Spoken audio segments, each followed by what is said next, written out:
എല്ലാ സുഹൃത്തുക്കൾക്കും life vision top സ്റ്റാറിലേക്ക് ഒരിക്കൽ കൂടി സ്വാഗതം ചെയ്യുന്നു. ഇന്നത്തെ വീഡിയോ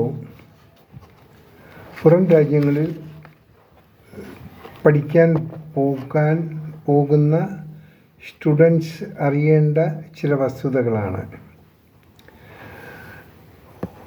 പ്രധാനമായും മുൻകാലങ്ങളിൽ സ്റ്റുഡൻസ് പോകുമ്പോൾ പുറം രാജ്യങ്ങളിൽ ഉണ്ടാകുന്ന സൗകര്യങ്ങൾ ഈ നാടുകളിൽ അവിടെ ലഭിക്കാറില്ല. കാരണം മുൻകാലങ്ങളിൽ സ്റ്റുഡൻസ് പോയി കഴിഞ്ഞാൽ അവരുടെ ക്ലാസ് കഴിഞ്ഞ് ഒരു 2-3 മണിക്കൂർ അവർക്ക് എന്തെങ്കിലും പണി ചെയ്യാനുള്ള സൗകര്യം വല്ല കാഫറ്റീരിയയിലോ ഷോപ്പിലോ പബ്സിലോ ഇങ്ങനെയൊക്കെയുള്ള പാർട്ട് ടൈം ജോബ് കിട്ടാറുണ്ട്. തെറ്റില്ലാത്തവരുടെ പോക്കറ്റ് മണി അതിൽ ഏൺ ചെയ്യാൻ സാധിക്കും. നല്ല പ്ലാൻ ചെയ്യുന്ന സ്റ്റുഡൻസ് ആണെങ്കിൽ തെറ്റില്ലാത്തൊരു ഇൻകം ജനറേറ്റ് ചെയ്ത് അവർ വീട്ടിൽ അയക്കുകയും അവരേതെങ്കിലും സ്റ്റഡി ലോൺ എടുത്ത് വന്നിട്ടുണ്ടെങ്കിൽ അതിലേക്ക് ചെറിയൊരു റെമിറ്റൻസ് നടക്കാൻ സാധിക്കും. ഇത് സാധാരണ മുൻകാലങ്ങളിൽ നടന്നു വന്ന ഒരു സംവിധാനമായിരുന്നു. എന്നാൽ ഇപ്പോൾ ഉള്ളത് ഒത്തിരി സ്റ്റുഡൻസ് സ്റ്റഡി വിസയിൽ പോകുന്നതിനോടൊപ്പം തന്നെ ഇല്ലീഗൽ ഇമിഗ്രൻസ് വളരെയധികം പല രാജ്യങ്ങളിലും എത്താറുണ്ട്. ഇതുമൂലം ഇതിൻ്റെ ദുഃഖം കൂടുതൽ അനുഭവിക്കുന്നത് ഈ പഠിക്കാൻ പോകുന്ന സ്റ്റുഡൻസാണ്. ഈ സ്റ്റുഡൻസ് ഒരു പാർട്ട് ടൈമിന് പോകുന്നതിനേക്കാളും വളരെ റേറ്റ് കുറഞ്ഞ വേതനത്തിൽ ഈ ഇല്ലീഗൽ ഇമിഗ്രൻസ് പണി ചെയ്യാറുണ്ട്. അപ്പോൾ ഇവരുടെ സാഹചര്യം നഷ്ടപ്പെടുകയാണ്. ഇതിനും പുറമെ ഇപ്പോൾ കോളേജുകൾ വളരെ സ്ട്രിക്റ്റാണ്. കാരണം ഒരിക്കലും ക്ലാസ് കട്ട് ചെയ്ത് ഇവർ എവിടെയെങ്കിലും ഒരു പാർട്ട് ടൈം ജോബ് ചെയ്യുന്നത് കോളേജ് അധികൃതർ അനുവദിക്കില്ല. അങ്ങനെ ഏതെങ്കിലും തരത്തിൽ പിടിക്കപ്പെട്ടാൽ അവരപ്പോൾ തന്നെ ഡീപ്പോർട്ട് ചെയ്യും. കൂടാതെ ക്ലാസ് കട്ട് ചെയ്ത് അവർ ആബ്സെൻ്റ് ഉണ്ടോ എന്ന് നോക്കി അതിനെ ബേസ് ചെയ്തായിരിക്കും നെക്സ്റ്റ് ഇയർ കോഴ്സ് അവർ നെക്സ്റ്റ് ഇയറിനുള്ള വിസ റിന്യൂ ചെയ്യത്തുള്ളൂ. എന്നാൽ ചില കോളേജുകാർ കണ്ണടയ്ക്കും. എന്നാൽ ചില കോളേജുകൾ ദേ ആർ വെരി സ്ട്രിക്റ്റ്. ഇവർ വാങ്ങേണ്ട ട്യൂഷൻ ഫീസിൽ ഇന്ന് അഡ്വാൻസായിട്ട് കംപ്ലീറ്റ് വാങ്ങിയിരിക്കും. അത് ബാങ്ക് ലോൺ എടുക്കുന്നവർക്ക് ഡയറക്റ്റ് അവർക്ക് പേയ്മെൻറ്റ് കിട്ടിക്കഴിഞ്ഞാൽ കോളേജുകാർക്ക് പ്രോബ്ലംസ് ഇല്ല. അവർ പിന്നെ ചെയ്യാൻ പോണത് നെക്സ്റ്റ് ഇയർ പുതിയ സ്റ്റുഡൻസിന് എടുക്കാനുള്ള ഇൻട്രസ്റ്റിലായിരിക്കും. ഒരു സ്റ്റുഡൻസ് ഇല്ലീഗലായിട്ട് അവർ ക്ലാസ്സിൽ വരാതെ പോയി കഴിഞ്ഞാൽ വിസ റിന്യൂവൽ അവരെ എമിഗ്രേഷൻ അതോറിറ്റീസ് പിടിച്ചാൽ തന്നെയും കോളേജിൽ നിന്ന് നല്ല റിപ്പോർട്ട് കൊടുക്കില്ല. ദെയർ ആബ്സെൻസ് ക്ലാസ്സിൽ ആബ്സെൻസ് ആണെന്ന് പറഞ്ഞാൽ അവരെ ഡീപ്പോർട്ട് ചെയ്യാനേ സാധിക്കത്തുള്ളൂ. കാരണം അത് കോളേജുകാർക്കും ഗുണമുള്ളൊരു കാര്യമാണ്. കാരണം കോളേജുകാർക്ക് മറ്റൊരു ഫ്രഷ് വിസ അടുത്ത വർഷം കൊടുത്താലും അവർക്ക് ആ സ്റ്റുഡൻസ് എപ്പോഴും ഫില്ലായിക്കൊണ്ടേയിരിക്കും. ഇതിൽ ഫൂളാകുന്നത് ലീഗലായി പോയി പണി ചെയ്യുന്ന പഠിക്കുന്ന വിദ്യാർത്ഥികൾക്കാണ്. അതുകൊണ്ട് വളരെ പ്രധാനമായി ശ്രദ്ധിക്കേണ്ടത് പുറം രാജ്യങ്ങളിൽ പഠിക്കാൻ പോകുന്ന സ്റ്റുഡൻസ് എപ്പോഴും ഒരു വട്ടമല്ല 100 വട്ടം പേരൻസുമായി ഇരുന്ന് ആലോചിച്ചിട്ടായിരിക്കണം ഒരു ഹയർ സ്റ്റഡിക്ക് പുറം രാജ്യങ്ങളിൽ പോകേണ്ടത്. യഥാർത്ഥത്തിൽ 100% പഠിത്തം മാത്രമാണ് ഉദ്ദേശിക്കുന്നത്. നല്ലതാണ്, അതവിടെ പോയി ആ കോഴ്സെല്ലാം കഴിഞ്ഞ് നിങ്ങൾക്ക് തിരിച്ചു വരാം.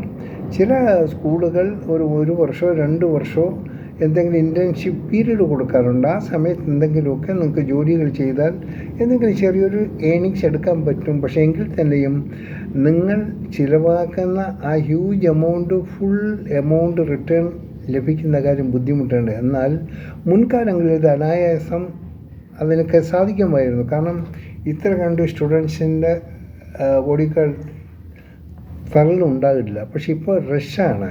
ഇപ്പോൾ ആൾക്കാരൊരു +2 പാസ്സായി കഴിഞ്ഞാൽ അവർക്ക് എങ്ങനെ അടുത്ത അവരുടെ നേട്ടം ഏതെങ്കിലും രാജ്യങ്ങളിൽ പോയി പഠിക്കുക, അവിടെ ജോലി ചെയ്യുക, ഇങ്ങനെയുള്ളതാണ്. പക്ഷേ തെറ്റിദ്ധരിക്കരുത്. നമ്മുടെ ഇവിടത്തെക്കാളും വലിയ ബുദ്ധിമുട്ടാണ് പുറം രാജ്യങ്ങളിലെന്ന് നിങ്ങൾ ഓർക്കണം. കാരണം ഒന്നാമത് അവിടുത്തെ കോസ്റ്റ് ഓഫ് ലിവിങ് വളരെ ഹൈ ആണ്. നമുക്ക് ചെറിയൊരു എന്താ പറയുക, ഒരു 50 റുപ്പീസ് കൊടുത്തൊരു അല്ലെങ്കിൽ ഒരു 70 റുപ്പീസിൻ്റെ ഒരു ബ്രേക്ക്ഫാസ്റ്റ് കഴിക്കുന്ന കണക്ക് അത് അവിടെ സാധിക്കുന്നത് ഡബിളിൻ്റെ ഡബിൾ കൊടുക്കണം. അപ്പോൾ അതനുസരിച്ച് ഇൻകം നിങ്ങൾക്കുണ്ടാകണം.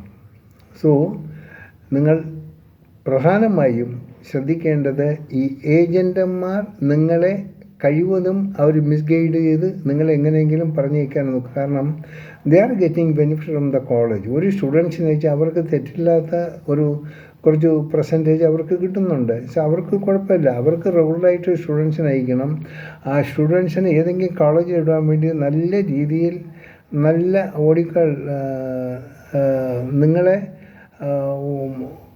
ഒരു ശരിക്ക് ബ്രെയിൻ വാഷ് ചെയ്യുന്ന രീതിയിലായിരിക്കും കൗൺസിലിങ്ങും മറ്റുമൊക്കെ ചെയ്യുക. അതിലാണ് ആൾക്കാർ പെട്ടുപോകുന്നത്. അത് സൂക്ഷിച്ചാൽ നിങ്ങൾക്കൊരു ബുദ്ധിമുട്ടും ഉണ്ടാകില്ല. വീണ്ടും പറയുന്നു, പുറം രാജ്യങ്ങളിൽ പോയി പഠിക്കുന്നത് നല്ലത് തന്നെ. പക്ഷെ നിങ്ങൾക്കറിയാം, പുറം രാജ്യങ്ങൾ ഇപ്പോൾ മുൻ കാലങ്ങളിൽ അപേക്ഷിച്ച് ഇപ്പോൾ വളരെ ബുദ്ധിമുട്ടാണ്. കാരണം അവർക്ക് ഇല്ലീഗൽ ഇമിഗ്രേഷനെ അവർ ഇഷ്ടപ്പെടുന്നതിൻ്റെ പ്രധാന കാരണം ആ രാജ്യത്തിലുള്ളവർക്ക് തന്നെ ജോലി നഷ്ടപ്പെടുന്ന അവസ്ഥയാണ്, അവർക്ക് ജോലി കിട്ടാത്ത അവസ്ഥയാണ്. ആ ഭാഗത്ത് ഇല്ലീഗൽ ഇമിഗ്രൻസ് വന്ന് ആ ജോലിയെല്ലാം അവർ ഓക്യുപ്പൈ ചെയ്യുന്നു. ഇതുമൂലം വലിയ ബുദ്ധിമുട്ടുകളാണ് ഇപ്പോൾ ഉണ്ടാകുന്നത്. നിങ്ങൾ പത്രവാർത്തയിലൊക്കെ നിങ്ങൾക്ക് അറിയാൻ പറ്റും. പല യൂറോപ്യൻ രാജ്യങ്ങളിൽ വളരെ ബുദ്ധിമുട്ടാണ്. അതുപോലെ തന്നെ ഈ UK, ഓസ്ട്രേലിയ ഇങ്ങനെയുള്ള ഭാഗങ്ങളിൽ ഈ സ്റ്റുഡൻസിനെതിരായും അവർ പ്രത്യേകം അവിടെ ഉള്ളവർ കൂടുതൽ ഈ വർണ്ണവെറിയന്മാരാണ്. ഈ കളർ അവർ വൈറ്റ്സ് എന്ന് പറഞ്ഞാൽ അവർ പ്രത്യേകത, അത് വൈറ്റ്സ് അല്ലാത്തവർ വേറെ രീതിയിൽ കാണുന്നു. മുൻകാലങ്ങളിൽ ഇതൊക്കെ ഒന്നുമില്ല. പക്ഷേ ഇപ്പോൾ അതിൻ്റെ ഇത് കൂടി വരികയാണ്. അതിൻ്റെ പ്രധാന കാരണം ഇല്ലീഗൽ ഇമിഗ്രൻസ് തന്നെയാണ്. സോ എല്ലാ സുഹൃത്തുക്കളോടും എല്ലാ മാതാപിതാക്കളോടും പ്രിയപ്പെട്ട കുഞ്ഞുങ്ങളോടും പറയാനുള്ളത്, നിങ്ങൾ പുറം രാജ്യങ്ങളിൽ പഠിക്കുന്നതൊക്കെ നല്ലത് തന്നെ, നല്ല കാര്യമാണ്. നിങ്ങൾക്ക് പഠിക്കാൻ വേണ്ടിയാണ് പോകണമെങ്കിൽ പൊയ്ക്കൊള്ളുക. പിന്നെ അവിടെ ചെന്ന് നിങ്ങൾക്ക് നിങ്ങളുടെ എല്ലാ സ്വപ്നങ്ങളും സാക്ഷാത്കരിക്കാം, വലിയൊരു സെറ്റ് അതൊന്നും ചിന്തിച്ച് പോകണ്ട. അത് ബുദ്ധിമുട്ടുള്ള കാര്യമാണ്. പഠിക്കാനാണ് നിങ്ങൾ പഠിക്കുക. അതിനുള്ള എക്സ്പെൻസ് നിങ്ങൾക്ക് മീറ്റ് ചെയ്യാനുള്ള സംവിധാനം ഉണ്ടാകണം. അത് നിങ്ങളുടെ പറമ്പ് പണയം വെച്ചിട്ടാണോ, അതിൽ നിങ്ങളുടെ ഓൺ സേവിങ്സിൽ നിന്ന് പോവുകയാണോ, നിങ്ങൾക്ക് പോണവർക്ക് അറിയാൻ പറ്റും. സോ എന്ത് തന്നെ ആയിരുന്നാലും പുറം രാജ്യങ്ങളിൽ പഠിക്കാൻ പോകുന്ന സ്റ്റുഡൻസ് ഏജൻറ്റന്മാരുടെ പ്രലോഭനങ്ങളിൽ പെടാതെ ഇൻഡിപെൻഡൻ്റായി ആലോചിച്ച് കോളേജിൽ തന്നെ ഒരു അഡ്രസ്സ് എടുത്ത് കംപ്ലീറ്റ് അവരുമായി കമ്മ്യൂണിക്കേറ്റ് ചെയ്ത് നിങ്ങളുടെ ട്യൂഷൻ ഫീസും അതൊക്കെ എന്താണെന്നുള്ള എല്ലാ ഇൻഫർമേഷനും കോളേജുകാർ തരും. നിങ്ങൾക്ക് ഡയറക്റ്റ് എൻ്റെ പേയ്മെൻ്റ് എടുത്തില്ല. അതിന് സ്റ്റുഡൻസിൻ്റെ ഏജൻസിൻ്റെ ഒരു ആവശ്യവുമില്ല. ഏജൻസിയിൽ കൂടി പോയാൽ നിങ്ങൾക്ക് നഷ്ടമേ ഉണ്ടാവുള്ളൂ. അതുപോലെ നിങ്ങൾക്ക് പ്രോപ്പർ ഗൈഡൻസ് കിട്ടത്തില്ല, മിസ് ഗൈഡൻസേ കിട്ടും. ഞാൻ എല്ലാ ഏജൻറ്റന്മാരും കുറ്റം പറയുന്നില്ല. നല്ല ജെന്യുവനായിട്ട് അയക്കുന്ന ഏജൻറ്റന്മാരുണ്ട്. എനിക്ക് വളരെ പേഴ്സണലായിട്ട് അറിയാം. അവർ പഠിക്കാൻ പോണ സ്റ്റുഡൻസിനെ മാത്രമേ അവർ അയക്കത്തുള്ളൂ. അല്ല അവിടെ പോയി ചാടി നിന്ന് ജോബ് ചെയ്യാൻ ആഗ്രഹിക്കുന്ന ഒരു സ്റ്റുഡൻസിനെയും അവർ എൻ്റർടൈൻ ചെയ്യിക്കുന്ന അങ്ങനെയുള്ള കാലാകാലങ്ങളായി സർവീസ് ചെയ്യുന്ന ഏജൻസികൾ ഇവിടെ ഇല്ലാതില്ല. ഉണ്ട്, പക്ഷേ വിരലിൽ എണ്ണാവുന്നവർ മാത്രം. എൻ്റെ ഈ പത്രത്തിൽ വലിയ പരസ്യങ്ങളും അതും എല്ലാം കുറച്ച് ഫോട്ടോഗ്രാഫിയും അതൊക്കെ വെച്ച് ഇപ്പം നമുക്ക് ഈ ആഡ് കാണുന്നുണ്ട്. ചില ക്യാമ്പസിനൊക്കെ കുറിച്ച് കാണുമ്പോൾ വലിയ ഒരു രാജകൊട്ടാരത്തിന് തുല്യമുള്ള കോമ്പസ് എന്നൊക്കെയാണ് പരസ്യം വരുന്നത്. What is the things? അതിലൊന്നും ഒരു കാര്യവുമില്ല.